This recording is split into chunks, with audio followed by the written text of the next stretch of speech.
ओम अज्ञानतिमिरान्धस्य ज्ञानाञ्जनशलाकया चक्षुरुन्मीलितं येन तस्मै श्रीगुरवे नमः। श्रीचैतन्यमनोभीष्टं स्थापितं येन भूतले स्वयं रूप कदा मह्यं ददाति स्वपदान्तिकम्। वन्देऽहं श्रीगुरो श्रीयुतपदकमलं श्रीगुरुन् वैष्णवंश श्रीरूपं साग्रजातं सहगण रघुनाथं वितं तं सहजीवम् साद्वैतं सवधूतं परिजनसहितं कृष्ण चैतन्य देवं श्री राधा कृष्ण पादान सहगण ललिता श्री विशाखान्वितांश। हे कृष्ण करुणा सिंधु दीन बंधु जगतपते गोपेश गोपिका कंत राधा कंत नमस्ते। तप्त कंचन गौरांगी राधे वृंदावनेश्वरी वृषभानुसुते देवी प्रणमामि हरिप्रिय। वंचाकल्पतरुभ्यश्च कृपा सिन्धुभ्येव च पतितानां पावनेभ्यो वैष्णवेभ्यो नमः।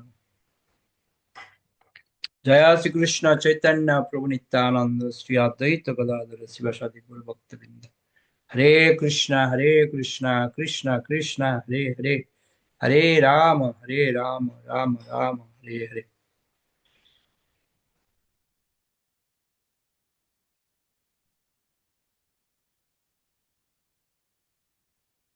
আমরা একটু মঙ্গলাচরণ করবো সবাই মিলে।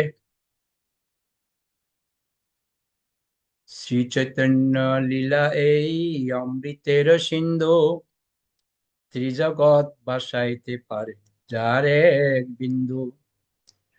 চৈতন্য চরিতামৃত নিত্য কর পান, যাহা হইতে প্রেমানন্দ ভক্তি তত্ত্ব জ্ঞান। চৈতন্য চরিত্র এই অমৃতের সিন্ধু, কর্ণমন তৃপ্ত করে যার এক বিন্দু। ভব সিন্ধু তরিবারে আছে যার চিত্ত, শ্রদ্ধা করি শুনো সেই চৈতন্য চরিত্র। শুনিলে কণ্ডিবে চিত্তের অজ্ঞানাদি দোষ, কৃষ্ণে গাঢ় প্রেম হবে পাইবে সন্তোষ। শ্রী চৈতন্য নিত্যানন্দ অদ্বৈত মহত্ত, তার ভক্ত ভক্তি নাম প্রেম রস তত্ত্ব। ভিন্ন ভিন্ন লিখিয়াছি করিয়া বিচার, শুনিলে জানিবে সব বস্তু তত্ত্ব সার। শ্রিয়তাং শ্রিয়তাং নিত্যং গীয়তাং গীয়তাং মুদা, চিন্ততাং চিন্ততাং ভক্তাস চৈতন্য চরিতামৃতম। নমো ওম বিষ্ণুপদায় কৃষ্ণপৃষ্ঠায় ভূতলে শ্রীমতে জয় পতাকা স্বামিনিতি নামিনে। নমো আচার্য পদায় নিতায় কৃপপদায় গৌর কথা দামোদরায় নমো। नमो ओम विष्णुपदाय कृष्ण पृष्ठाय भूतले श्रीमते भक्ति वेदांत स्वामी नमस्ते सरस्वती देवी गौरवाणी प्रचारिणे निर्विशेष शून्यवादी पाश्चात्य देशतारिणे गुरुवे गौरचंद्राय राधिकाय तदालये कृष्णाय कृष्ण भक्ताय तद्भक्ताय नमो।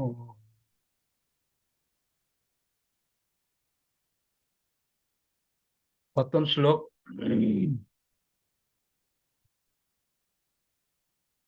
মল্লিকা মাতাজি নেই, সেজন্য আমি পড়ছি।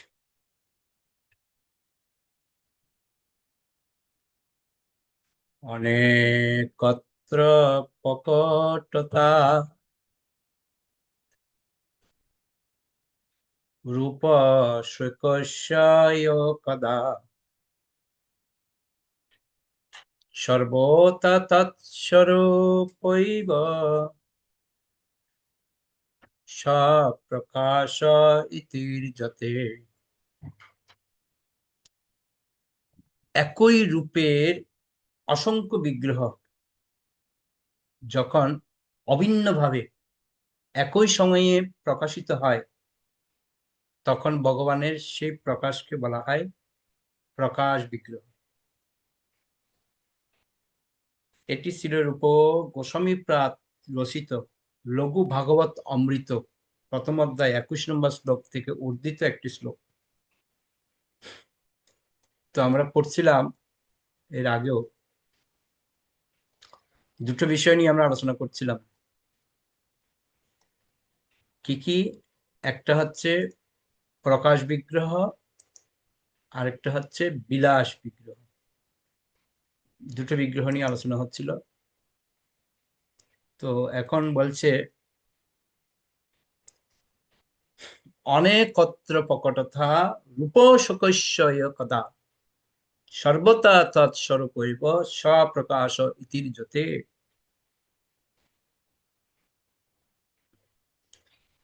তো বলছে একটা রূপের অসংখ্য বিগ্রহ, যেমন রাসলীলা। কৃষ্ণ রাসলীলাতে একজনের অনেক রূপ, সেম টু সেম, ওই জন্য বলছে একই রূপ। অসংখ্য বিগ্রহ যখন অভিন্নভাবে একই সময়ে প্রকাশিত হয়, একসাথে একই সময়ে প্রকাশিত হয়েছিল, তখন ভগবানের সে প্রকাশকে বলা হয় প্রকাশ বিগ্রহ। ওকে, সোমারায় মাতাজি পড়ুন ৭৬ নম্বর শ্লোক।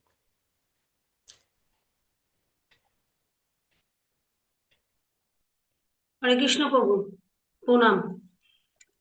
একই বিগ্রহ কিন্তু আকারে হয় আন, অনেক প্রকাশ হয় বিলাস তার নাম।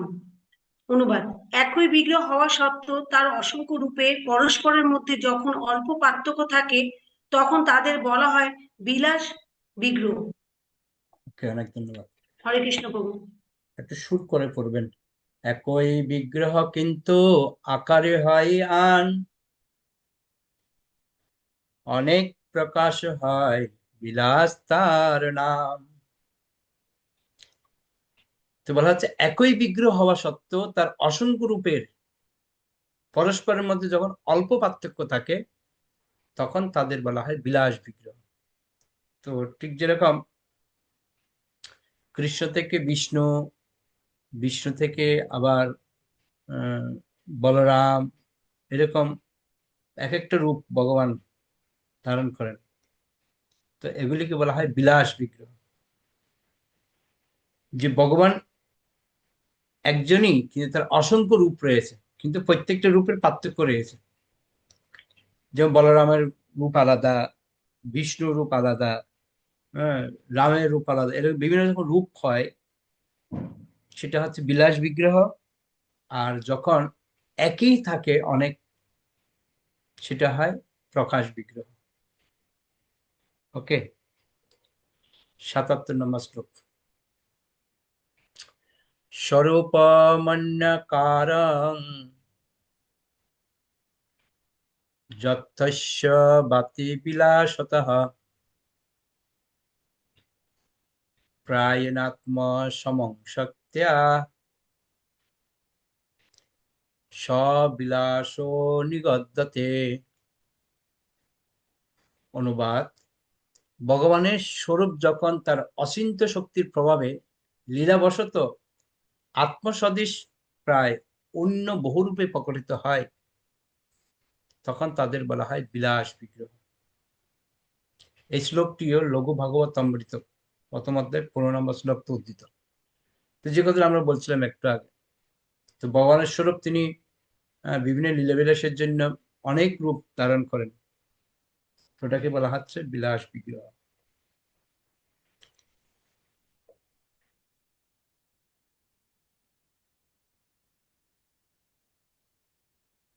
তো আমরা প্রকাশ বিগ্রহ আর বিলাস বিগ্রহ মোটামুটি আমাদের কিছুটা আইডিয়া হয়েছে। ৭৮ নম্বর শ্লোকে বলছে, জৈছে বলদেব পর বমি নারায়ণ জৈছে বাসুদেব প্রদ্যুম্নাদি সংকর্ষণ।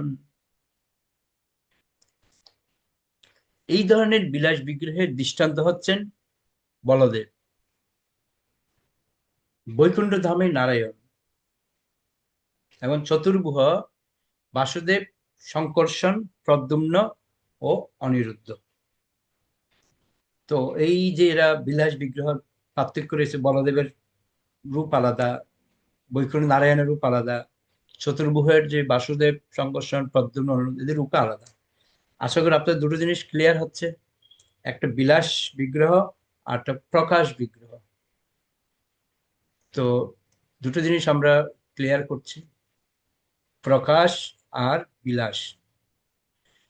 ওকে, 79 থেকে 80 হচ্ছে আমাদের লাভলি মাতাজি লেখা আছে। হরে কৃষ্ণ প্রভু প্রণাম।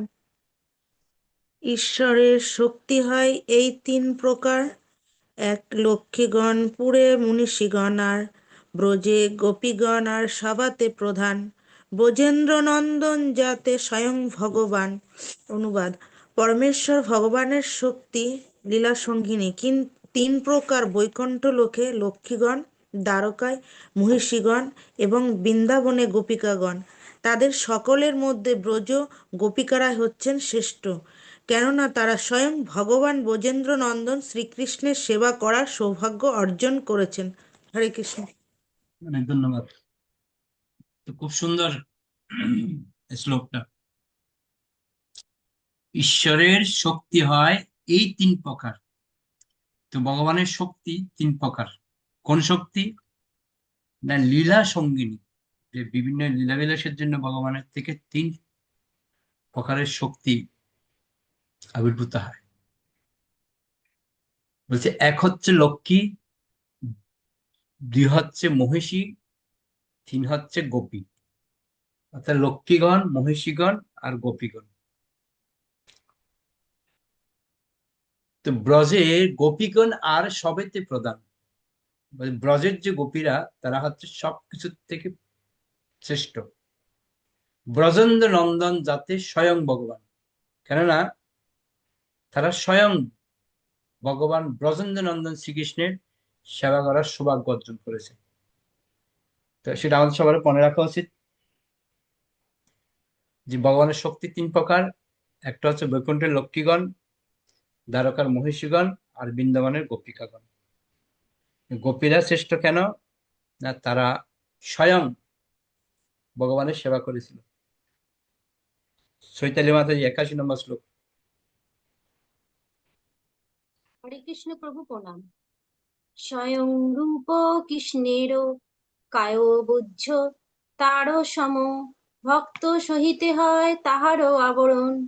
স্বয়ং স্বয়ং ভগবান শ্রীকৃষ্ণের পার্শ্বদেরা হচ্ছেন তার ভক্ত, যারা তার থেকে অভিন্ন। ভগবান তার ভক্ত পরিকর দ্বারা সর্বদা পরিবেষ্টিত থাকেন। হরে কৃষ্ণ প্রভু প্রণাম।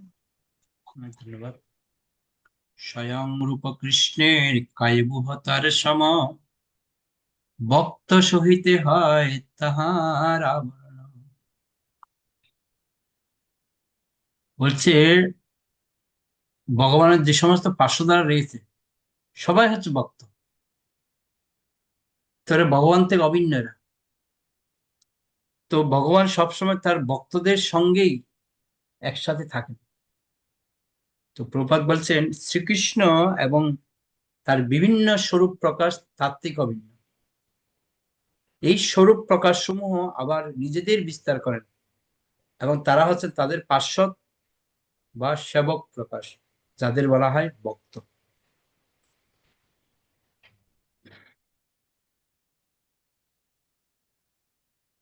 তো এখানে আমরা বুঝতে পারছি ভগবান এবং ভগবানের যে বিভিন্ন স্বরূপ রয়েছে তার মধ্যে কোনো পার্থক্য নেই। ভগবান নিজেকে বিস্তার করার জন্য বিভিন্ন রকমের স্বরূপ প্রকাশ করেন। ওকে, 82 নম্বর শ্লোক সুমিত্রা মাতাজি।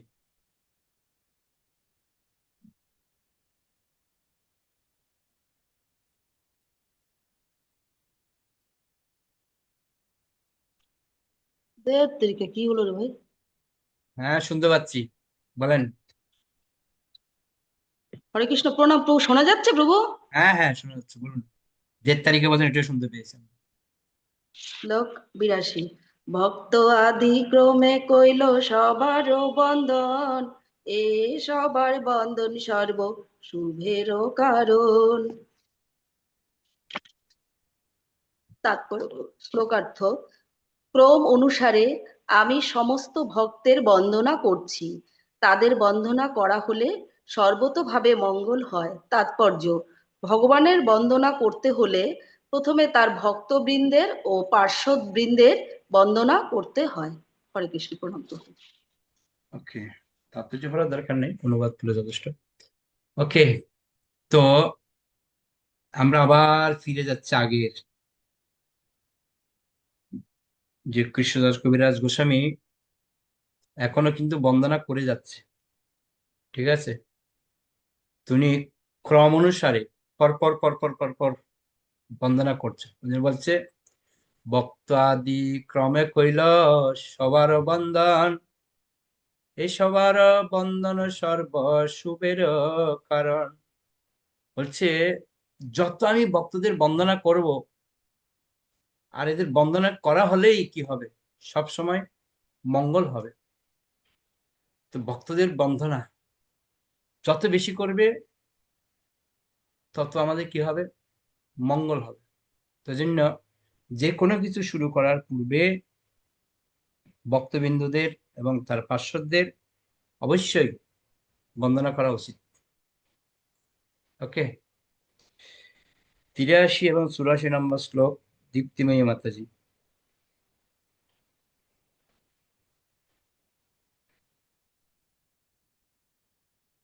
হরে কৃষ্ণ প্রভু প্রণাম। প্রথম শ্লোকে কহি সামান্য মঙ্গলাচরণ, দ্বিতীয় শ্লোকেতে করি বিশেষ বন্ধন। প্রথম শ্লোকে আমি সামান্য মঙ্গলাচরণ করেছি, কিন্তু দ্বিতীয় শ্লোকে আমি বিশেষভাবে ভগবানের বন্দনা করেছি। পরেরটা কি পড়বো না আপনি? পুরো আপনার নাম লেখা আছে। বন্দে শ্রীকৃষ্ণ চৈতন্য নিত্যানন্দ সহদিত, গৌরদয়ে পুষ্পবন্ত চিত্র সন্ধ্যতমানুদ। অনুবাদ: গৌড়দেশের পূর্ব দিগন্তে একই সময়ে অতি বিস্ময়কর ভাবে সূর্য ও চন্দ্রের মতো যারা উদিত হয়েছেন, সেই পরম মঙ্গল প্রদাতা এবং অজ্ঞান ও অন্ধকার নাশক শ্রীকৃষ্ণ চৈতন্য মহাপ্রভু ও শ্রী নিত্যানন্দ প্রভুকে আমি বন্দনা করি। হরে কৃষ্ণ, প্রণাম। অনেক ধন্যবাদ। তো আমরা আবার ফিরে চলে গেছি প্রথমে, একদম প্রথম শ্লোক থেকে চলে গেছি আবার। যিনি বলছি, প্রথম শ্লোকে কহি সামান্য মঙ্গলাচরণ, দ্বিতীয় শ্লোকেতে করি বিশেষ বন্দন। তো প্রথম শ্লোকের মঙ্গলাচরণ কি করেছিল? যে পঞ্চতত্ত্বের যে 5 জন, তাদের সবাইকে বন্দনা করেছে। কি 1 নম্বর শ্লোক, বন্দে গুরুন ঈশ ভক্তান, ঈশম ঈশ অবতারকান, তৎপ্রকাশাচ্চ তৎশক্তি কৃষ্ণ চৈতন্য সঙ্গম। বলছে, আমি দীক্ষা ও শিক্ষাবেদে গুরুবর্গের, পরমেশ্বর ভগবানের ভক্তবৃন্দের, পরমেশ্বর ভগবানের ভক্তবৃন্দকে শ্রীবাস আদি, তার আগে কি দীক্ষা গুরু শিক্ষা গুরু, পরমেশ্বর ভগবানের অবতার গণের, অবতারকে অদ্বৈত আচার্য আদি, পরমেশ্বর ভগবানের প্রকাশ সমূহের, প্রকাশকে শ্রী নিত্যানন্দ প্রভু, পরমেশ্বর ভগবানের শক্তি সমূহের, শক্তি হচ্ছে শ্রী গদাধর আদি, এবং শ্রীকৃষ্ণ চৈতন্য নামক পরমেশ্বর ভগবানের বন্দনা করি। এই 5 জন তো বন্দনা করেছে, আবার বিশেষভাবে বন্দনা করছে 2 জনকে। কে? না, গৌড়দেশের পূর্ব দিগন্তে একই সময় ওদের বলছে, বন্দে শ্রীকৃষ্ণ চৈতন্য নিত্যানন্দ সহোদিত, গৌরদয়ে পুষ্পবন্ত চিত্রই সন্দয় সমাতমনুদ। বলছে, সূর্য এবং চন্দ্রের মতো যারা উদিত হয়েছেন, কে কে? গৌর আর নিতাই। এই 2 জন যারা সবসময় আমাদের মঙ্গল সাধন করে, অজ্ঞান দূর করে, অন্ধকারকে নাশ করে, সেই 2 জনকে শ্রীকৃষ্ণ চৈতন্য মহাপ্রভু ও নিত্যানন্দ প্রভুকে আমি সশ্রদ্ধ প্রণতি নিবেদন করি। দেখুন বারবার করে প্রণাম নিবেদন করছেন তিনি, এখনো প্রণামের মধ্যে রয়ে গেছি আমরা। ওকে, 85-86 মিলন মাতাজি। হরে কৃষ্ণ প্রভু প্রণাম। ব্রজে যে বিহরে পূর্বে কৃষ্ণ বলরাম, কোটি সূর্য চন্দ্র যিনি দোহার নিজ ধাম, সেই দুই জগতেরে হইয়া সদায়, গৌর দেশে পূর্ব শৈলে করিলাই উদয়। অনুবাদ, এই শ্লোকার্থ। শ্রীকৃষ্ণ ও বলরাম যারা পূর্বে বৃন্দাবনে লীলাবিলাস করেছিলেন এবং যাদের ধাম কোটি কোটি সূর্য এবং চন্দ্রের থেকে উজ্জ্বল, তারা এই জগতের প্রতি সদয় হয়ে গৌর দেশে পূর্ব দিগন্তে উদিত হয়েছেন। হরে কৃষ্ণ প্রভু প্রণাম। খুব সুন্দর। যে আমরা একটু আগে বললাম যে সূর্য এবং চন্দ্র, সে তুলনা করেছে কাকে? মহাপ্রভু ও নিত্যানন্দ প্রভু। এখন বলছে যারা পূর্বে বৃন্দাবনে যারা লীলাবিলাস করেছিলেন, কে? ব্রজ যে বিহারে পড়বে কৃষ্ণ বলরাম। ব্রজের মধ্যে যে পূর্বে যারা, কে ছিল? কৃষ্ণ আর বলরাম। কোটি সূর্য চন্দ্র যিনি দোহার নিজ ধাম, যে তারা কোটি সূর্য চন্দ্রের সমান। এই কোটি সূর্য চন্দ্র থেকে এরা আরো বেশি উজ্জ্বল। এরা কোথাকার? না, এরা হচ্ছে বৃন্দাবনের। কবেকার? না, পূর্বে তারা লীলাবিলাস করেছিল। কে? কৃষ্ণ আর বলরাম। আর এখন তারা দুজন কি হয়েছেন? সেই দুই জগতের হইয়া সদয়, গৌর দেশে পূর্ব শৈলে করিলা উদয়। এই দুজন গৌর দেশের পূর্ব দিগন্তে তারা উদিত হয়েছে। দেখুন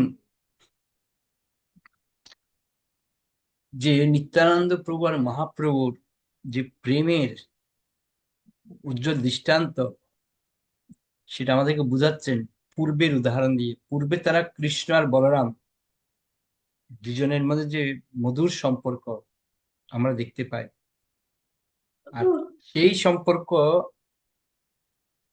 এই কলিযুগে নিত্যানন্দ প্রভু আর মহাপ্রভুর মধ্যে আমরা দেখতে পাই। ওকে, 87 কেউ নেই? আচ্ছা, আমি পড়ি। শ্রীকৃষ্ণ চৈতন্য আর প্রভু নিত্যানন্দ, যাহার প্রকাশে সর্ব জগৎ আনন্দ। বলছে শ্রীকৃষ্ণ চৈতন্য মহাপ্রভু ও শ্রী নিত্যানন্দ প্রভুর আবির্ভাবের ফলে সমস্ত জগৎ আনন্দে পরিপূর্ণ হয়ে উঠেছে। দেখুন মহাপ্রভু আর নিত্যানন্দ প্রভুর কৃপায় আজকে হরিনামের প্লাবন হচ্ছে। পৃথিবীতে আছে যত নগরাদি গ্রাম, সর্বত্র প্রচার হইবে ভগবানের নাম যে প্রচার হবে, সেটা আমরা বর্তমানে দেখতে পাচ্ছি। কোথায় কোথায় গ্রামের মধ্যে, কত ভিতরে ভিতরে, কোন জঙ্গলের মধ্যে হরিনাম প্রচার হচ্ছে। তো এই সব কিছু মহাপ্রভু আর নিত্যানন্দ প্রভুর বিশেষ কৃপা। ওকে, ওনাদের কৃপার প্রভাবেই আজকে আমরা দিব্য হরিনাম করার সুযোগ পাচ্ছি আমরা। তাহলে ভাবুন, লেখক তিনি কিভাবে মহাপ্রভু নিত্যানন্দ প্রভু পঞ্চতত্ত্ব, তার গুরু, শিক্ষাগুরু, দীক্ষাগুরু প্রত্যেকের কাছেই তিনি কিভাবে প্রার্থনা জানাচ্ছেন। এখান থেকে আমাদের অনেক কিছু শিখার আছে। যে কৃতজ্ঞতা বোধ আমাদের প্রত্যেকেরই কৃতজ্ঞতা বোধ হওয়া উচিত।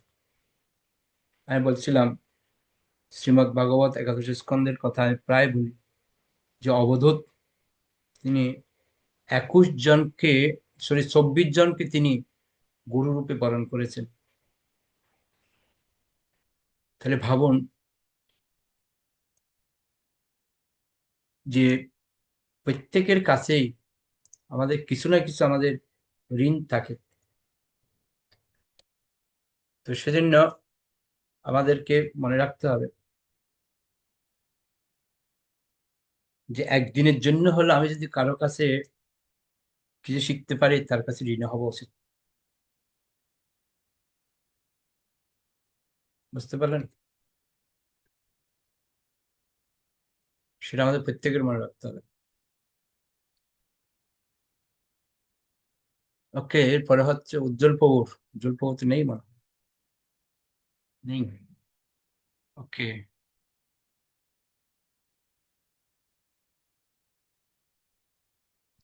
সূর্য চন্দ্র হরে যাইছে, সবে অন্ধকার, বস্তু প্রকাশিয়া করে ধর্মের প্রচার।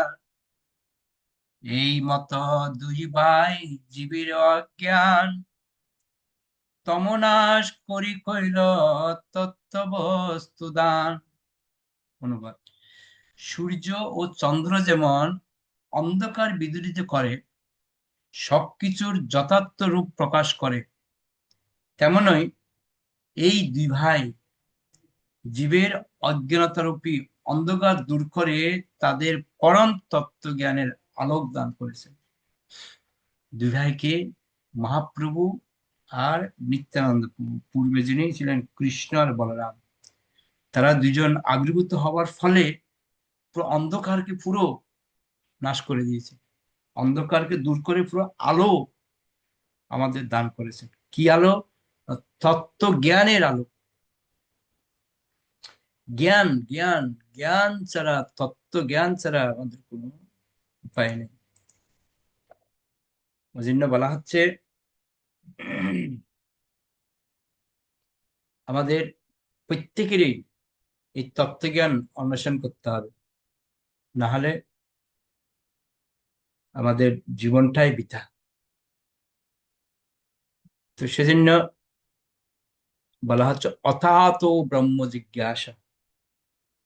সবসময় আমাদের জিজ্ঞাসা হতে হবে, অথাত ব্রহ্ম জিজ্ঞাসা, না হলে আমরা জানতে পারবো না। আর যতক্ষণ পর্যন্ত আমরা জানতে পারবো না, ততক্ষণ পর্যন্ত আমরা জ্ঞান লাভ করতে পারবো না। মৌমাছি তখনই আনন্দ পায় যদি সে ফুল থেকে মধু সংগ্রহ করতে পারে। তো ঠিক সেরকম আমাদেরও ভক্তদের কাছ থেকে জ্ঞান সংগ্রহ করতে হবে, তাহলে আমরা আনন্দ পাবো। যে আমি এই যে এখন ভাগবত ক্লাস করছি, ভাগবত ক্লাস করে মানে এত নতুন নতুন মনে হচ্ছে কিছু আমরা জানতে পারছি। ভাগবত প্রথম স্কন্ধ কতবার পড়েছি, কিন্তু যতবার পড়ছি যেন নতুন কিছু হচ্ছে, নতুন কিছু পারছি। গত সপ্তাহে যখন তার আগের সপ্তাহে ভাগবত যখন পড়ছি, যে অতিথি সৎকার কি করে করতে হয়, ভাগবত আমাদেরকে শিখাচ্ছে। তার মানে এগুলো আমরা অনেকবার পড়েছি, কিন্তু আবার যখন পড়ছি আবার পুনরায় আমাদেরকে মনে করিয়ে দিচ্ছে। এই হচ্ছে একটা আনন্দ। ওই জন্য গ্রন্থ পড়ার মধ্যে যে কি আনন্দ রয়েছে সেটা বলে বোঝানো যাবে না। যেই পড়ছে সেই বুঝতে পারবে যে এর মধ্যে কি আনন্দ রয়েছে। এই যে চৈতন্য চরিতামৃত আমরা পড়ছি, হয়তো আমরা দৌড়ে যেতে পারছি না, ধীরে ধীরে যাচ্ছি, কিন্তু আমরা প্রত্যেকটা শ্লোক বোঝার চেষ্টা করছি আমরা। তো ওই জন্য এখানে বলছে মহাপ্রভু আর নিত্যানন্দ প্রভু দুজনের যে প্রকাশ, তারা যে জ্ঞান প্রদান করেছেন আমাদেরকে, সূর্য আর চন্দ্রের মতো পুরো আলোই ভরিয়ে দিয়েছেন।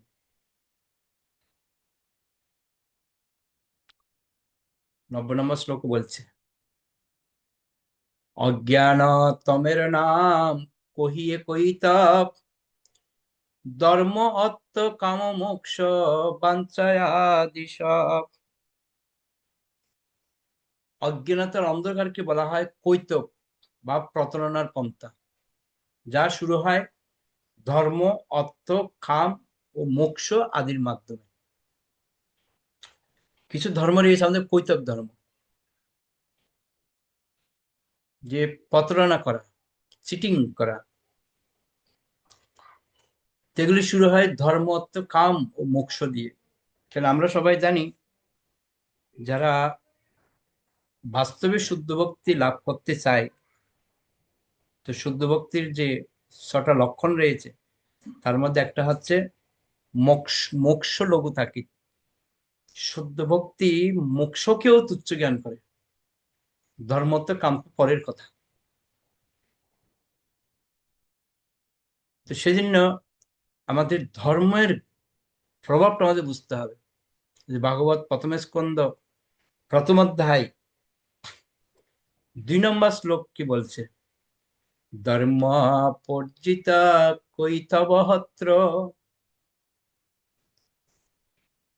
পরম নির্মৎ শরণাং শতাং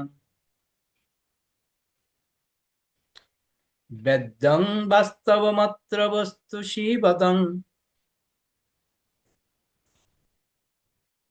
তাপত্রয়ন উন্মূলম।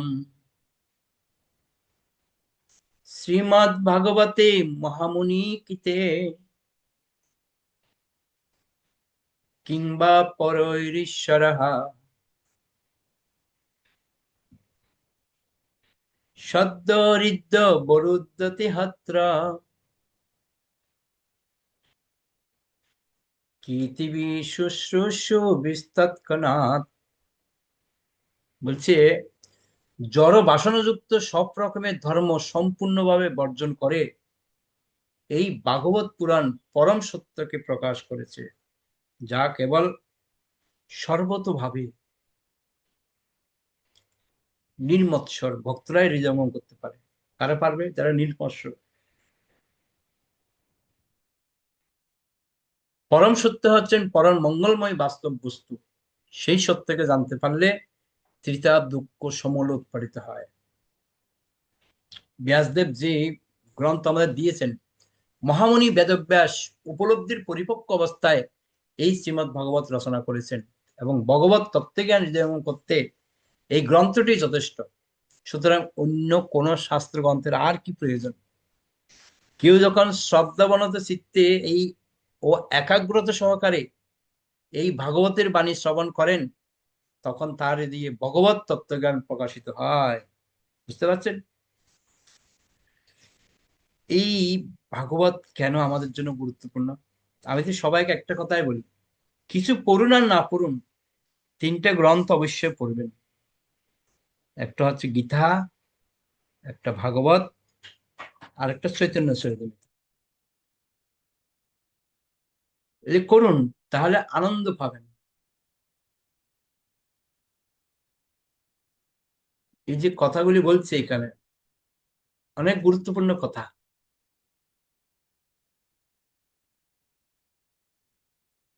বলছে এই শ্লোকটি শ্রীমৎ ভাগবত প্রথম স্কন্ধ 2য় অধ্যায় থেকে উদ্ধৃত। মহামুনি কিতে শব্দ দুটির মধ্যে বোঝানো হয়েছে যে শ্রীমৎ ভাগবত সংকলন করেছেন মহামুনি বেদব্যাস। যেহেতু তিনি নারায়ণের অবতার, তাই তিনি নারায়ণ মহামুনিও নামে পরিচিত। বুঝতে পারছেন ব্যাসদেবকে কি বলা হয়? মহামুনি বলা হচ্ছে ব্যাসদেবকে, মহামুনি কিতে। কেন? তিনি ভাগবত তিনি সংকলন করেছেন। তাই ব্যাসদেব একজন সাধারণ মানুষ নন, পক্ষান্তরে তিনি হচ্ছেন পরমেশ্বর ভগবানের সত্যাবেশ অবতার। তো ব্যাসদেবকে আমরা কখনো সাধারণ মানুষ মনে করতে পারি না। পরমেশ্বর ভগবান ও তার ভক্তদের দিব্য লীলাবিলাস বর্ণনা করে তিনি এই শ্রীমৎ ভাগবত সংকলন করেছেন। বুঝতে পারছেন ভাগবতের কি মাহাত্ম্য? শ্রীমৎ ভাগবতে পরম ধর্ম ও কৈতব মানে সল ধর্ম, ধর্মের মধ্যে পার্থক্য স্পষ্টভাবে নির্মিত হয়েছে। বর্তমান সমাজে যে ধর্ম চলছে আমাদের, সবগুলো ছলনা করা হচ্ছে, সিটিং করা হচ্ছে। বলছে বেদান্ত সূত্রের এই মূল ভাষ্যে বর্ণনা করা হয়েছে যে কতিপয় কপট ধর্ম রয়েছে যেগুলিকে ধর্ম বলে প্রচার করা হয়, কিন্তু সেগুলি যথার্থ ধর্মের সমস্ত বিধিনিষেধ ও মূল শিক্ষাকে অবহেলা করে। জীবের প্রকৃত ধর্ম হচ্ছে তার স্বাভাবিক প্রবৃত্তি, কিন্তু কৈতব ধর্মগুলো হচ্ছে এক ধরনের অজ্ঞানতা, যা কৃত্রিম ভাবে জীবের শুদ্ধ চেতনাকে কতকগুলি প্রতিকূল অবস্থার দ্বারা আচ্ছাদিত করে রাখে। মনের স্তরে এই কৃত্রিম ধর্ম যখন আধিপত্য বিস্তার করে, তখন প্রকৃত ধর্ম সুপ্ত থাকে। জীব নির্মল হৃদয়ে ভগবানের কথা শ্রবণ করার মাধ্যমে তার এই সুপ্ত স্বাভাবিক ধর্মকে পুনর্জাগৃত করতে পারে। বলছে এই বর্তমান সমাজে যা সিটিং ধর্ম চলছে, ওই ধর্মের প্রভাবে অরিজিনাল যে ধর্ম সেটা আস্তে আস্তে লোপ পেয়ে গেছে। সেদিন কি করতে হবে? নির্মল হৃদয়ে, হৃদয়টাকে একদম স্বচ্ছ হৃদয় করতে হবে, আর ভগবানের কথা শ্রবণ করতে হবে। শ্রবণ করার মাধ্যমে কি করতে পারবো না, পুনরায় এই ধর্মকে আমরা আবার জাগরিত করতে পারবো। আমার একটা কথা মনে পড়ে, একবার একজন ঘি বিক্রি করতে, ঘি বিক্রেতা, তো তিনি পুরো শহরের মধ্যে বাড়িতে বাড়িতে ঘি দিতেন। তো সবাই ঘি খেয়ে খুব খুশি। তো জন্মাষ্টমীর দিনে চিন্তা করছে, না সারা বছর তো সবাইকে ভেজাল ঘি দিয়েছি, 2 নম্বর ঘি, আজকে তো ভগবানের অনুষ্ঠান রয়েছে, না আজকে ভেজাল ঘি দেবো না, অরিজিনাল ঘি দেবো, 1 নম্বর খাঁটি। ভগবানের সাথে সিটিং করা যাবে না, খাঁটি দিয়ে দিই। এবার প্রত্যেকের বাড়িতে ভালো খাঁটি ঘি দেওয়া শুরু করেছে জন্মাষ্টমী উপলক্ষে। আর খাঁটি ঘি খেয়ে সবাই পরদিন সব রোগী হয়ে গেছে। এবার সবাই বলছে, এই বেটা সারা বছর ভালো ঘি দিয়েছে, আর এখন অনুষ্ঠানের টাইমে ভেজাল ঘি দিয়ে দিয়েছে। ও বেটা আসুক, কালকে ধরতে হবে ওকে। এবার প্লেয়ারের সবাই মিলে ধরেছে ওকে। হ্যাঁ, তোমাকে আমরা এত ভালোবাসি, আর তুমি আমাদেরকে ভেজাল ঘি দিলে, এবার সবাই আমরা অসুস্থ হয়ে গেছি তোমার ঘি খেয়ে। ও তো একদম রাজা বাদশার মতো, বুকের মধ্যে সাহস আছে না, বলছে আমি 1 নম্বর খাঁটি ঘি দিয়েছি, বিন্দু মাত্র আমার কোনো সন্দেহ নেই। বলছে সন্দেহ হয় না, না যখন পুলিশের কাছে নিয়ে যাব, পুলিশ যখন ডান্ডা দিয়ে মারবে, তখন মজা বেরিয়ে যাবে সত্য কোনটা। 2 নম্বর ঘি দেওয়ার মজা বেরিয়ে যাবে। বলছে, ঠিক আছে ডাকুন পুলিশকে। ও তো মানে জোর আছে, খাঁটি ঘি দিয়েছে না। তো পুলিশকে ডেকেছে, পুলিশ আসছে, পুলিশ এসে বলছে তুমি 2 নম্বর ঘি দিয়েছো, হ্যাঁ সব অসুস্থ হয়ে গেছে। বলছে স্যার আপনি যেখানে ইচ্ছে পরীক্ষা করে দেখুন, আমি খাঁটি 1 নম্বর ঘি দিয়েছি, কোনো ধরনের ভেজাল নেই। তো পুলিশ চেকিং করে দেখলো না, ঘি তো খাঁটি আছে, আপনারা কেন ওর নামে মিথ্যা অপবাদ দিলেন? বা দেখলেন স্যার, ভালো কিছু করতে নেই সমাজের মধ্যে। ওই কেন কি হয়েছে বললে তো আপনি আমাকে আবার জেলে নিয়ে যাবেন, আমি কতদিন নেবেন না। বলে ঠিক আছে, সবার সামনে বলা যাবে না স্যার, তাহলে আলাদা আপনাকে বলতে হবে। বলে, কি রহস্য আছে? বলছে আসলে বাঙালি তো সারা বছর ভেজাল খেতে খেতে খেতে খেতে অভ্যাস হয়ে গেছে। আমি চিন্তা করলাম পুজো পার্বণের দিন একটু খাঁটি জিনিস খাওয়াই। ও বাবা, এই খাঁটি জিনিস খাওয়া দিকে তো উল্টো আমাকেই থানায় দিতে চাইছে, ভেজালের লোক ভেজাল খাওয়াই ভালো, ভালো জিনিস খাওয়াতে নেই। এই হচ্ছে ব্যাপার। এই বর্তমান সমাজের মধ্যে এই 2 নম্বরই ভেজালগুলি চলতে চলতে চলতে চলতে অরিজিনাল যেটা রয়েছে ধর্ম, সেটা ছাপা পড়ে যাচ্ছে। ওটা আর কেউ নিতে পারছে না, কেন সবাই ভেজাল খাচ্ছে, ভেজাল নিচ্ছে। যেরকম কিছু ভক্ত আছে আমাদের সমাজের মধ্যে, হ্যাঁ, কর্ণের মতো। কিরকম কর্ণের মতো? না, কর্ণ হচ্ছে এমনই একজন ব্যক্তি যে খারাপ করলেও ভালো, ভালো করলেও ভালো। দুর্যোধন এমন একজন বন্ধু পেয়েছে কর্ণকে। কর্ণ কি করতো, দুর্যোধন যদি খারাপও করতো, ও বলতো না যে তুমি এটা খারাপ করছো, তোমার উচিত না এটা করা, তুমি এটা করবে না, এটা বলতো না। কি বলতো, হ্যাঁ হ্যাঁ করো করো, ভালো, ঠিক আছে ঠিক আছে। তা আমাদের সমাজের মধ্যেও কিছু ভক্ত আছে, তারা আপনাকে বলবে না আপনি যে ভুল করছেন, ভুলটা আপনাকে ধরে দেবে না। কেন? যদি ভুল যদি ধরে দেয়, যদি আপনি ওকে বন্ধু না ভাবেন, যদি ওকে তাড়িয়ে দেন, এটি হচ্ছে সমস্যা। তো ওই কর্ণ কি করতো, দুর্যোধন ভুল করতো ওটাকে সাপোর্ট দিত, আর ওকে বলতো হ্যাঁ তুই ভালো করছো ভালো করছো।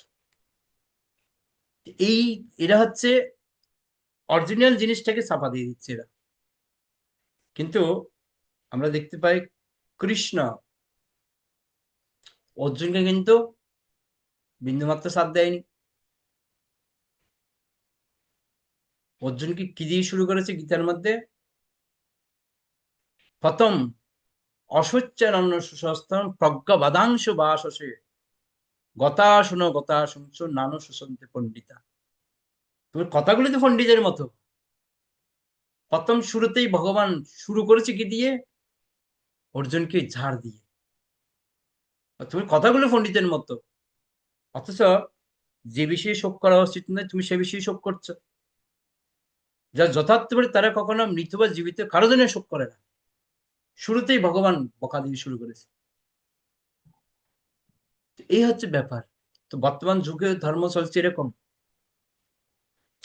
কেউ যদি অন্যায় করে আপনাকে বলতে হবে হ্যাঁ হ্যাঁ ঠিক আছে, আপনি যদি বলেন, না তুমি একটু ভুল করছো, এটা করা যাবে না, তখনই গেল, আপনাকে আর ডাকবে না, ভালোবাসবে না। তা আমাদের সমাজের মধ্যে এরকম লোক বেশি। ওরা ভুল বলবে, তাতেও সম্মান পাবে। যদি আপনি সঠিক কথা বলেন তাহলে আপনাকে আর কেউ সম্মান করবে না। কিন্তু প্রকৃত বুদ্ধিমানকে যেটা সঠিক সেটা বলা। আপনাকে ভালোবাসুক বা নাই বাসুক, সত্যটা আপনাকে বলতে হবে। তাহলে আপনার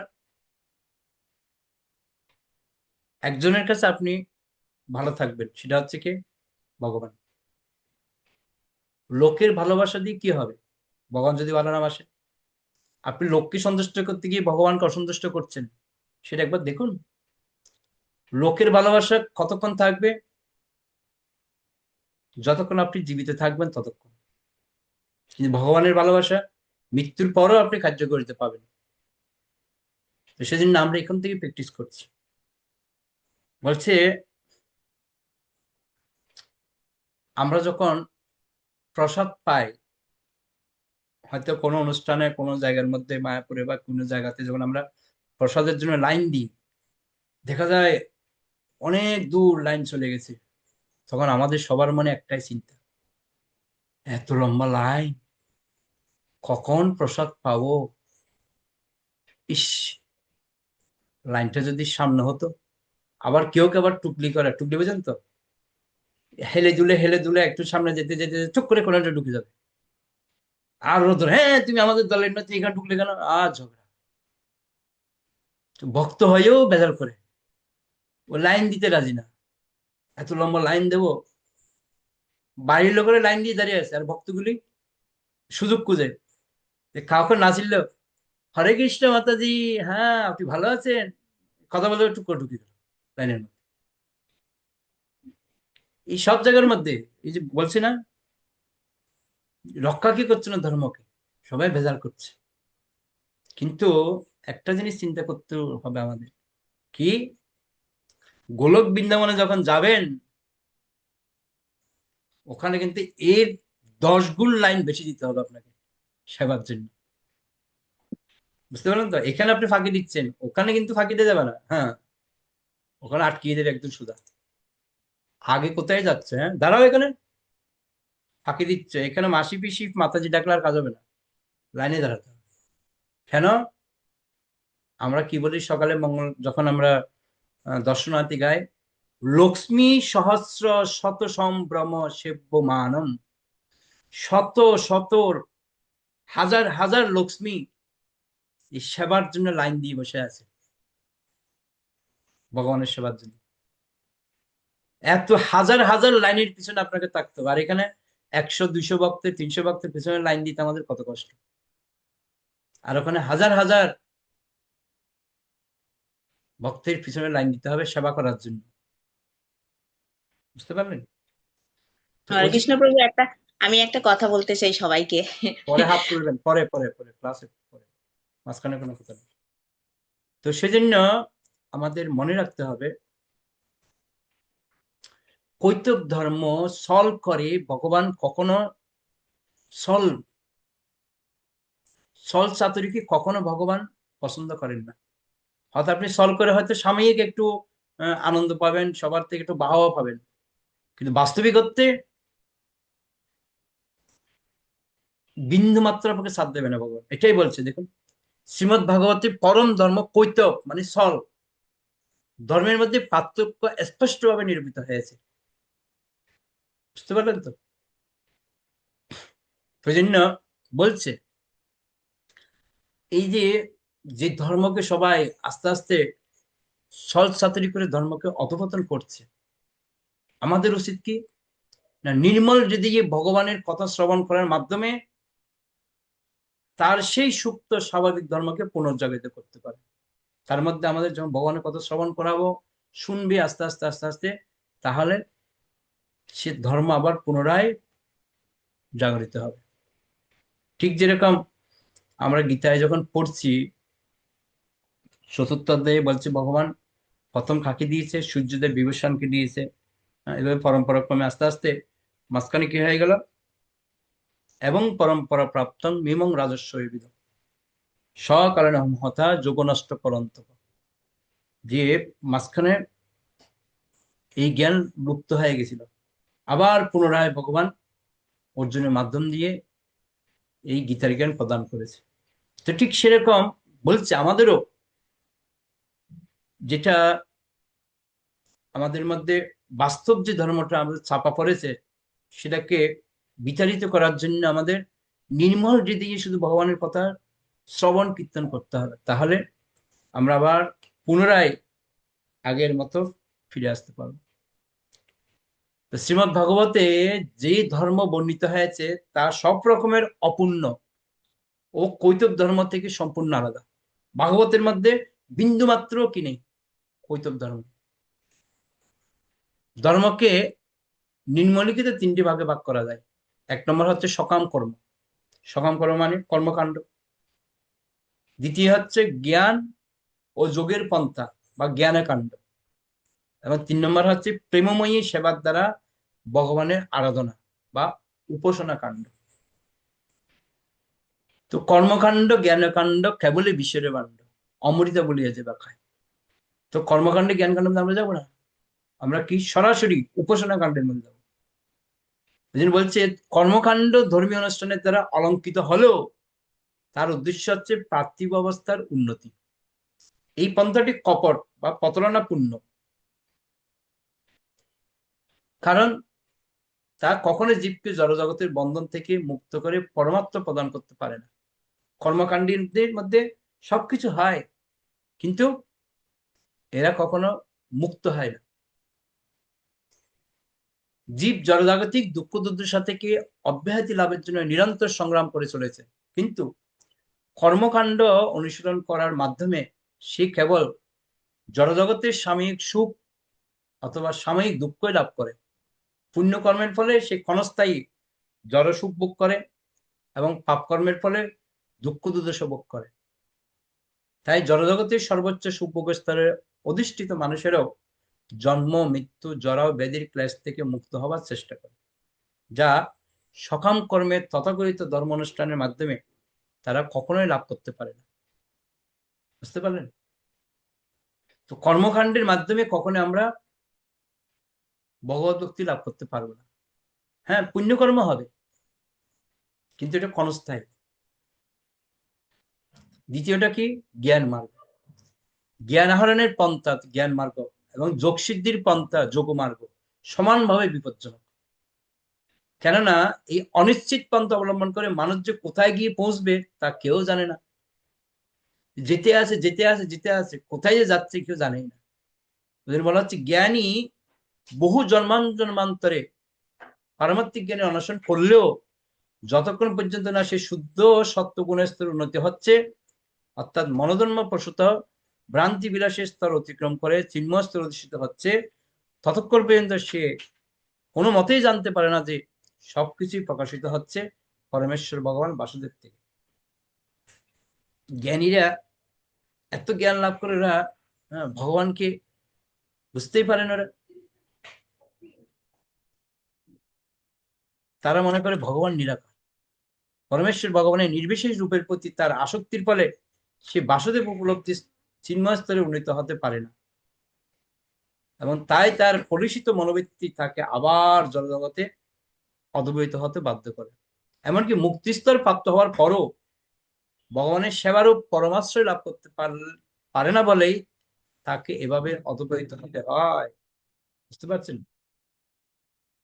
কত ইম্পর্টেন্ট কথা বলছে?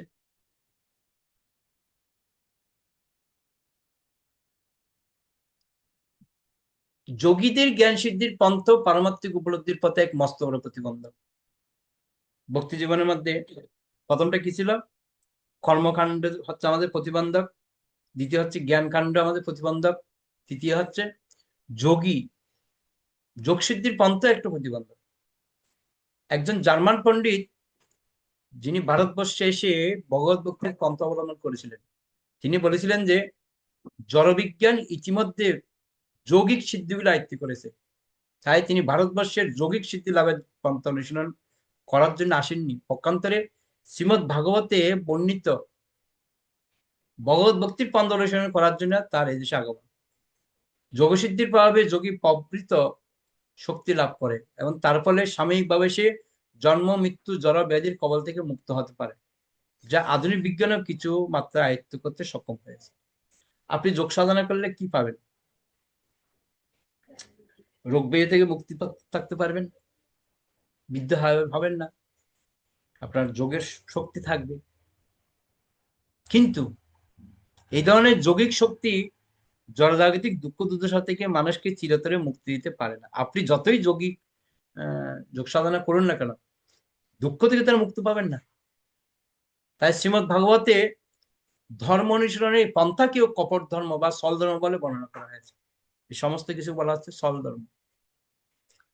ভগবত গীতায় স্পষ্টভাবে বর্ণনা করা হয়েছে যে সর্বশ্রেষ্ঠ যোগী হচ্ছেন তিনি, যিনি নিরন্তর তার হৃদয়ে ভগবানের চিন্তা করেন এবং ঐকান্তিক প্রীতি সহকারে ভগবানের সেবা করেন। বুঝতে পারেন? সর্বশ্রেষ্ঠ যোগীকে যোগী নাম অপি সর্বেশাং মদ্গত নন্দরাত্মা। যোগীদের মধ্যে শ্রেষ্ঠ হচ্ছে তিনি, যিনি হৃদয়ের মধ্যে নিরন্তর ভগবানের কথা চিন্তা করেন আর প্রেম সহকারে ভগবানের সেবা করেন। বিভিন্ন দেবদেবীর আরাধনা করার পন্থা পূর্বোক্ত কর্মকাণ্ড এবং জ্ঞানকাণ্ডের পন্থা থেকেও অধিক বিপজ্জনক এবং অনিশ্চিত। দুর্গা, শিব, গণেশ, সূর্য আদি দেবদেবীর আরাধনা বা বিষ্ণুর নির্বিশেষ রূপে ধ্যানের পন্থা কেবল তারাই গ্রহণ করে যারা অত্যাধিক কামনা বাসনার প্রভাবে অন্ধ হয়ে পড়েছে। এই অভাবের যুগে দেবদেবীদের পূজা যথাযথভাবে সম্পন্ন করা সম্ভব নয়। পূজা করতে যা প্রয়োজন তা আমাদের কাছে নেই, কি করে আমরা যথাযথ পূজা করতে পারবো? শাস্ত্র নির্ধারিত পন্থায় কেউ যদি যথাযথভাবে দেবদেবীদের পূজা করতে পারে, তাহলে তাদের ইন্দ্রিয় সুখ ভোগের বাসনা চরিতার্থ হবে ঠিকই, তবে এই সুখ ক্ষণস্থায়ী। আপনি ভালো পূজা পার্বণ করলেন, পরিণামে আপনি কি পাবেন? ইন্দ্রিয় ভোগ সুখ ভোগ করতে পারবেন, কিন্তু এটা ক্ষণস্থায়ী। অল্প বুদ্ধি সম্পন্ন মানুষরাই কেবল এই পন্থা অবলম্বন করে। ভগবদ গীতায় সে কথাই বলা হয়েছে, কোন প্রকৃতিস্থ মানুষ এই ক্ষণস্থায়ী সুখভোগে সন্তুষ্ট হতে পারবে না। এসব করে কি হবে? সামান্য সুখভোগ পাবেন, কিন্তু পার্মানেন্ট সলিউশন তো হবে না। বলছে আপনার একটা ফোড়া হয়েছে, ফোড়া নিয়ে ডাক্তারের কাছে গেলেন, ডাক্তার দেখলো, ওষুধ দিল, বাড়ি চলে আসলেন, ফোড়াটা একটু কমলো, আবার 2 দিন পর আর জায়গা হয়ে গেছে, আবার সেম ডাক্তারের কাছে গেছেন, ডাক্তার দেখলো, ওষুধ দিল, পুরো সেরে গেছে। আবার 2 দিন পর আবার হলো, ওই ডাক্তারের কাছে গেছেন, আবার ওষুধ দিয়ে সেরে যাচ্ছে।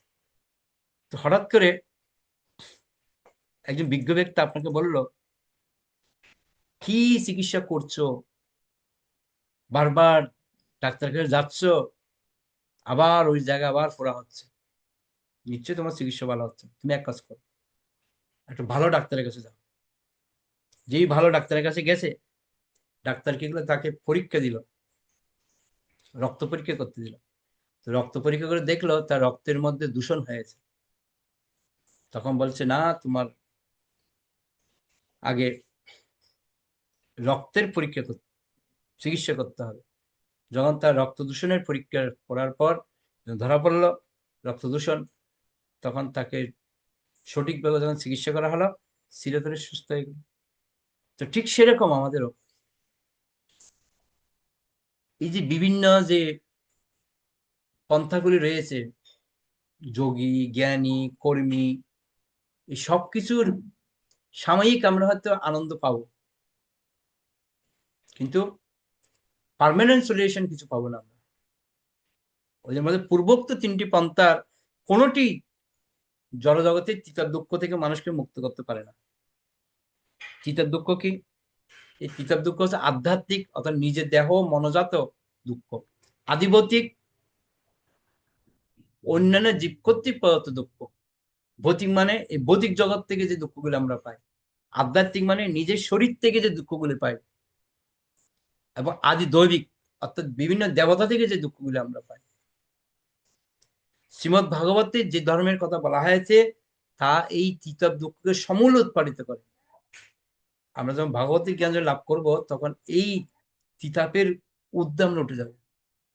শ্রীমদ ভাগবতের সর্বশ্রেষ্ঠ ধর্মের কথা বর্ণিত হয়েছে, তা হচ্ছে ইন্দ্রিয় সুখ ভোগ, সকাম কর্ম এবং ভগবানের সঙ্গে এক হয়ে যাবার, নির্বিশেষ জ্ঞান আদি সব রকমের বাসনা শূন্য হয়ে পরমেশ্বর ভগবানের প্রেমময়ী সেবায় যুক্ত হবার মাধ্যমে স্বাভাবিক অবস্থায় স্থিত হবার ধর্ম।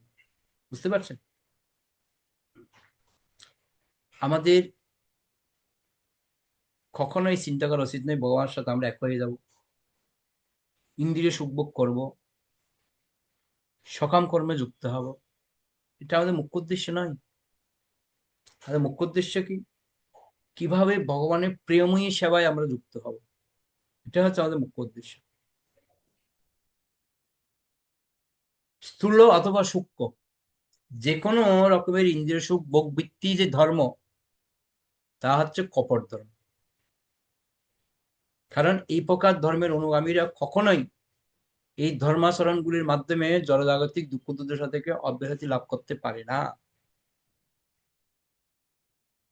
বুঝতে পারলেন তো? কখনই আমরা এই দুঃখ দুর্দশা থেকে মুক্তি লাভ করতে পারবো না। এই 3টে জিনিস আমাদের প্রত্যেকের মনে রাখা উচিত। কি? কর্মী, জ্ঞানী, যোগী। এই 3টার মধ্যে কোনোটাই আমাদের সাপোর্ট না। কারণ এই প্রকার ধর্মের অনুগামীরা কখনোই এই ধর্মাচরণগুলির মাধ্যমে জনজাগতিক দুঃখ দুর্দশা থেকে অব্যাহতি লাভ করতে পারে না। এই সম্পর্কে প্রজ্জিত কথাটি অত্যন্ত তাৎপর্যপূর্ণ। প্রমাণে হচ্ছে পূর্ণরূপে, ও উজ্জিত মানে হচ্ছে বর্জন, পূর্ণরূপে বর্জন করতে বলছে। কর্মকাণ্ডীয় ধর্ম সরাসরি ভাবে স্থূল ইন্দ্রিয় সুখের পন্থা এবং পরমেশ্বর ভগবানের সঙ্গে এক হয়ে যাওয়ার যে জ্ঞান মার্গীয় পন্থা, তা হচ্ছে সূক্ষ্ম ইন্দ্রিয় সুখ। এই ধরনের সমস্ত কৈতব ধর্মগুলি স্থূল অথবা সূক্ষ্ম ইন্দ্রিয় সুখ ভোগের বাসনার উপর প্রতিষ্ঠিত। ভাগবত ধর্মে এই সমস্ত কৈতব ধর্মগুলি সর্বতভাবে বর্জন করে ভগবত ভক্তিরূপী সনাতন ধর্মের কথা বর্ণনা করা হয়েছে, যা হচ্ছে জীবের স্বাভাবিক বৃত্তি। ভাগবত ধর্ম বা শ্রীমদ ভাগবতে বর্ণিত ধর্ম, তার প্রাথমিক পাঠ হচ্ছে ভগবত গীতা। বুঝতে পারলেন কি বলছে?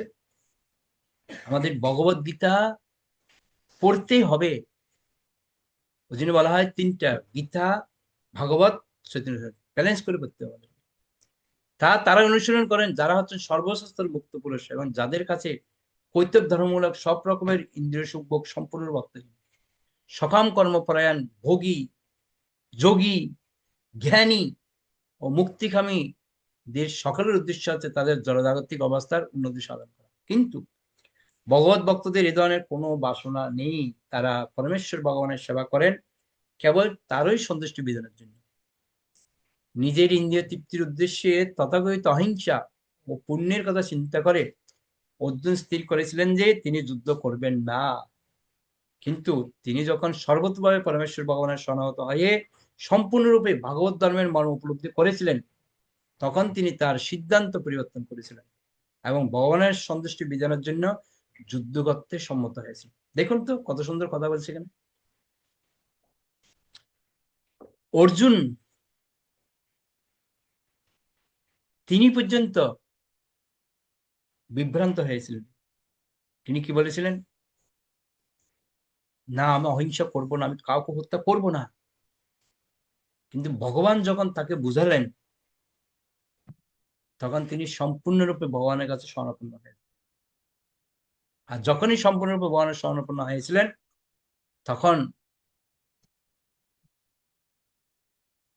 ভগবান তাকে দিব্য জ্ঞান প্রদান করেছেন, যার ফলে তিনি পরবর্তীতে কি বলছে, নষ্ট মোহ স্মৃতির লব্ধা তৎপ্রসাদান ময়াচ্যুত স্থিত হস্মি গত সন্দেহ পরিষ্যে বচনান্তব।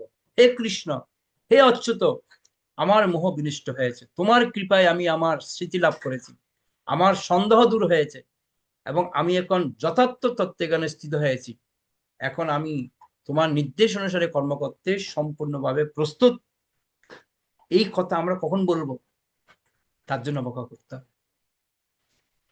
অর্জুন যেরকম বলছে, হে কৃষ্ণ, হে অচ্যুত, আমার মোহ দূর হয়ে গেছে, তোমার কৃপায় আমার স্থিতি লাভ হয়েছে, আমার সন্দেহ দূর হয়ে গেছে, আমি এখন যথার্থজ্ঞানে স্থিত আছি।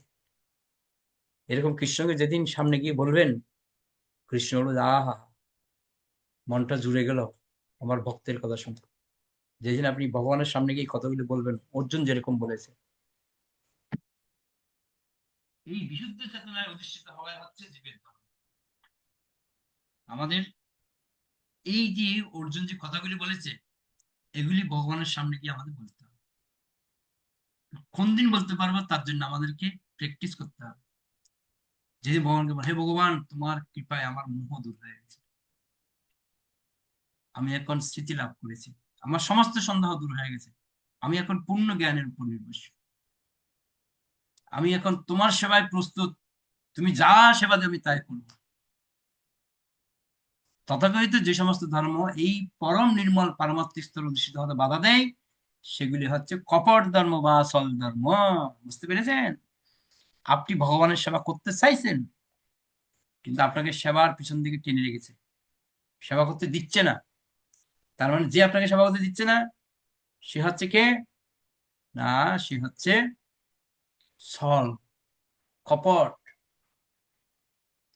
এটা আপনাকে ভগবানের সেবা করতে বাধা দিচ্ছে। ওই জন্য বলছে, প্রকৃত ধর্ম হচ্ছে স্বতঃস্ফূর্ত ভাবে ভগবত প্রেম মগ্ন হয়ে ভগবানের সেবা করা। যেদিন আপনি নিজের মন থেকে স্বতঃস্ফূর্ত ভাবে সেবা করবেন, সেদিন ভগবান সন্তুষ্ট হবে। কেন আমরা স্বতঃস্ফূর্ত সেবা করব? কারণ কি না, জীব তার স্বরূপে ভগবানের নিত্য সেবক, আর এভাবে ভগবানের সেবা করা হচ্ছে তার নিত্য ধর্ম। পরমেশ্বর ভগবানকে এখানে বস্তু বলে বর্ণনা করা হয়েছে এবং জীবকে বাস্তব বা বস্তুর অসংখ্য আপেক্ষিক অস্তিত্ব বলে বর্ণনা করা হয়েছে।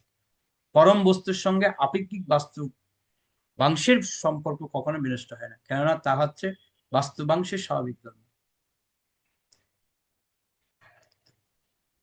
মূলত যে বিষয়টা, জীব যখন জড় প্রকৃতির সংস্পর্শে আসে, তখনই আমাদের সমস্ত কিছু প্রবলেম সৃষ্টি হয়। বলছে জড় প্রকৃতির সংস্পর্শে আসার ফলে জীব ভবরোগের দ্বারা আক্রান্ত হয়। এই ভবরোগের নিরাময় হচ্ছে মানব জীবনের পরম লক্ষ্য। এই রোগের শুশ্রূষা হচ্ছে ভাগবত ধর্ম বা সনাতন ধর্ম। সে কথা শ্রীমদ ভাগবতে বিস্তারিতভাবে বর্ণিত হয়েছে। তাই কেউ যদি তার পূর্বজন্মের সুকৃতির ফলে এই শ্রীমদ ভাগবতের অমৃতভাবে বাণী শ্রবণে ঐকান্তিকভাবে আগ্রহী হন, তাহলে তিনি তৎক্ষণাৎ তার দিয়ে পরমেশ্বর ভগবানের উপস্থিতি উপলব্ধি করতে পারেন এবং তার ফলে তার জীবন সার্থক হয়। বুঝতে পারলেন? ভাগবত শ্রবণ করা কত মাহাত্ম্য দেখুন। আমরা প্রত্যেক মঙ্গলবার যখন ভাগবত ক্লাস করি, আমরা নিজেরাই বুঝতে পারছি যে ভাগবতের মধ্যে কত নতুন নতুন পয়েন্ট আমরা পাচ্ছি। অথচ কতবার ভাগবত পড়েছি, তারপরে যেন নতুন নতুন আমরা কিছু পাচ্ছি। ওই জন্য এখানে স্পষ্ট বলছে, আমাদের যদি পূর্বজন্মের কোনো স্বীকৃতি থেকে থাকে, তাহলেই ভাগবতের অমৃতবাণী আমরা শ্রবণ করতে পারবো, না হলে হবে না। স্বীকৃতি থাকা চাই আমাদের, নাহলে সম্ভব না। তো সেজন্য আমাদের প্রত্যেকেরই চেষ্টা করতে হবে শ্রীমদ্ ভাগবত অধ্যয়ন করা। আর আমাদের প্রতি মঙ্গলবার ক্লাস হয় ভাগবত, আপনারা অংশগ্রহণ করুন। আর গীতা পড়ুন ঘরের মধ্যে, আর সত্যের সঙ্গে ক্লাসে চলছে। এভাবেই আপনারা আস্তে আস্তে চেষ্টা করুন এগিয়ে যাওয়ার জন্য। কারো যদি কোনো প্রশ্ন থাকে আপনারা করতে পারেন। নিত্যবিন্দু মাতাজি কি প্রশ্ন করেছিলেন, কি বলছিলেন আপনি? না প্রভু, কিছু না। ওকে, তো আপনারা কে কোন শ্লোক পড়বেন নাম সহ লিখে পাঠাবেন। আজকে যেখানে আমরা শেষ করেছি তারপর থেকে শুরু হবে। তো একজনে একটা করে শ্লোক লিখবেন। দুটো শ্লোক একসাথে কখন লিখবেন, যদি একটাই অনুবাদ হয় দুটো শ্লোকের, তখনই আপনার দুটো শ্লোক লিখবেন, নাহলে সিঙ্গেল লিখবেন। হয়তো অনুবাদ একটা আছে, দুটো শ্লোক মিলে, ওখানে দুটো শ্লোক আপনি লিখতে পারেন। ঠিক আছে? ওকে, দীপ্তিময়ী মাতাজি। হরে কৃষ্ণ প্রভু প্রণাম। প্রভু আপনি বলছিলেন জানুয়ারি থেকে ওই 9:30 থেকে গ্রন্থ পড়া হবে, কবে থেকে এটা শুরু করবে? ওটা আমরা নিত্যানন্দ ত্রয়োদশী থেকে শুরু করব আশা করছি, নিত্যানন্দ ত্রয়োদশীর পর থেকে, অর্থাৎ ফেব্রুয়ারি মাসের 1 তারিখ থেকে শুরু করবো, শুভ দিন দেখে। ঠিক আছে, হরে কৃষ্ণ। ওকে, ঠিক আছে, তাহলে আমরা বৈশ্ব প্রণাম করে শেষ করি। বঞ্চা কল্পতরুভ্যশ্চ কৃপা সিন্ধুভ্যেব চ পতিতানাং পাবনেভ্যো বৈষ্ণবেভ্যো নমঃ। অনন্ত বৈশ্ব বৃন্দা কি জয়, জয় গৌর প্রেমানন্দে।